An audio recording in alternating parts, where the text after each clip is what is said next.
Hello smart people, this is your boy Militer Mania coming back with you. This time review artileri terkuat yang ada di dunia saat ini, pabrikan dari Jerman, Krauss Maffei, Wegmann, and Rheinmetall. Artileri yang memukul mundur pasukan Rusia dari Ukraina, Panzer Haubitz 2000. Ini dia reviewnya, let's go. Panzer Haubitz 2000 dipakai oleh 4 negara, Jerman, Italia, Yunani, dan juga Belanda.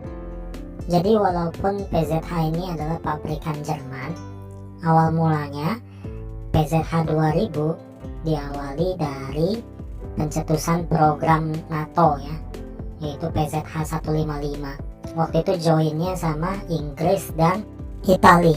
Nah, karena banyaknya kendala, akhirnya program yang dimulai di 1973 ini malah menghasilkan jenis yang berbeda, yaitu M109 Howitzer ya.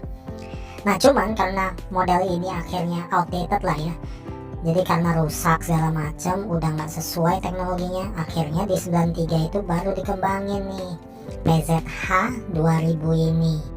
Target produksi awalnya adalah 1.200 unit, tapi akhirnya turun ke 120 karena perang dingin berakhir di 96. Nah, tapi tahun 2000 itu adalah tahun aktif pertama di militer Jerman, makanya dipanggil PZH 2000.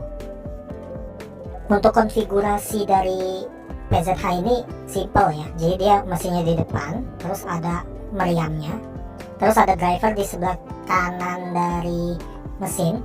Dari belakangnya itu bisa masuk personel ya, bisa sampai 3 lah ya, 3-4 personel. Yang membuat PZH 2000 spesial adalah mekanisme pengisian ulang pelurunya, jadi semua otomatis ya. Magazin artilerinya hanya perlu diisi per 12 menit sekali. Chassisnya sendiri itu diambil dari turunan dari tank M1 Leopardnya Jerman ya. Meriamnya sendiri ya didesain dengan ukuran 155 mm L52 gun ya. Jadi cannonnya ini panjangnya sekitar 25 kaki. Nah, keunggulannya lagi, meriamnya ini operasionalnya itu dia pakai elektrik ya, nggak hidrolik kayak yang model dulu. Nah, desain untuk meriamnya sendiri itu agak unik ya.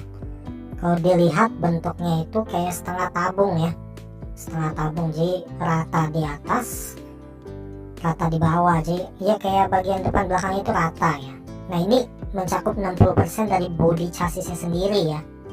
Nah, ini adalah kamera khusus untuk mengukur kecepatan tembakan dari meriamnya. Jadi setiap peluru yang diluncurkan itu akan diukur terus dikirim ke sistem kalkulasi yang ada di dalam komputer PZH 2000 ini. Karena kecepatan reloadnya ini, makanya PZH 2000 sangat ditakuti di medan perang, karena dia bisa menembak sampai 10 peluru dalam waktu 1 menit, dan dia kecepatan loadnya sampai paling cepat itu 10 detik menembakkan 3 peluru ya, artileri. Inilah yang membuat tembakan dari PZH 2000 ini sangat presisi ya untuk satu target atau single target. Nah, kemiringan dari meriamnya sendiri bisa dari min 2,5 derajat sampai 65 derajat. Sedangkan meriamnya sendiri bisa berputar 360 derajat, membuatnya jauh lebih fleksibel untuk memilih target-target di medan tempur. Tidak hanya sampai di situ, PZH 2000 juga mampu meluncurkan artileri smart milik NATO ya. Jadi ini smart artileri ini punya sub ammunition di dalamnya, di mana ada mekanisme untuk melacak memakai infrared dan juga sensor radar ya. Jadi saat diluncurkan, nah, pelurunya ini dia akan mecah ya di udara, lalu terjun ke bawah mencari target aktif yang ada di bawah. Nah, ini biasa digunakan dan dipakai untuk menargetkan konvoi atau target-target yang kayak tank gitu ya, dimana dia akan mengincar titik lemah, yaitu atap dari si tank itu. Sistem perlindungan juga didukung oleh senapan 7.62 mm yang dioperasikan oleh satu personel ya. Selain itu ada juga untuk membuat asap, meluncurkan smoke, itu juga ada ya sebagai sistem perlindungan. Nah selain itu, ketebalan dari bagian armor depan dan juga samping dari PZH ini memastikan bahwa serangan yang kalau kalibernya masih 14.62 mm itu masih bisa ditahan ya. Karena biasanya artileri itu ditanam, maksudnya itu diletakin ya di satu posisi, dan biasanya sulit untuk dipindahkan. Ini menjadi keunggulan tersendiri untuk PZH 2000 karena dibentuk seperti tank ya. J. Howitzer ini sangat mudah, jadi setelah menargetkan satu titik dia gampang sekali untuk pindah tempat ya, pindah posisi untuk membingungkan musuh ya. Kecepatannya sendiri itu, mobilitas yang tinggi tentunya harus didukung oleh mesin yang tangguh ya. Jadi dia memiliki mesin dengan kekuatan sampai 1000 horsepower, yaitu MTU MT881KA500 ini. Nah ini yang memastikan dia bisa mobile ya, mobile kemana-mana. Dan setelah menargetkan satu tempat, setelah menembakkan beberapa kali proyektil artileri, nah dia bisa dengan mudah berpindah.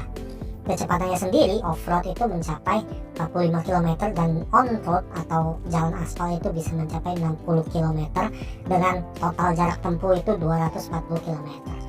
Nah ini berikut dimensinya ya, panjang, lebar maupun tingginya. Peperangan yang terjadi di Ukraina sendiri akhirnya bisa memperlihatkan kemampuan dari PZH 2000 ini, walaupun ada beberapa berita mengatakan bahwa karena intensitas terlalu tinggi, jadi tembakannya itu melebihi sampai 100 peluru sehari. PZH ini akhirnya ada beberapa yang harus ditarik kembali ya untuk perbaikan di bengkel. Nah, jadi durabilitasnya itu menurun lumayan tinggi lah ya, karena intensitas ternyata kata pabrikan itu tembakan yang diluncurkan tentara Ukraina terlalu ekstrim ya dalam seharinya. Nah kira-kira itu review mengenai PZH 2000. So smart people, what do you think about this Panzer Haubitze 2000? Leave your comment below ya, tinggalkan komen kalian. This is your boy Militer Mania signing out for now. Goodbye.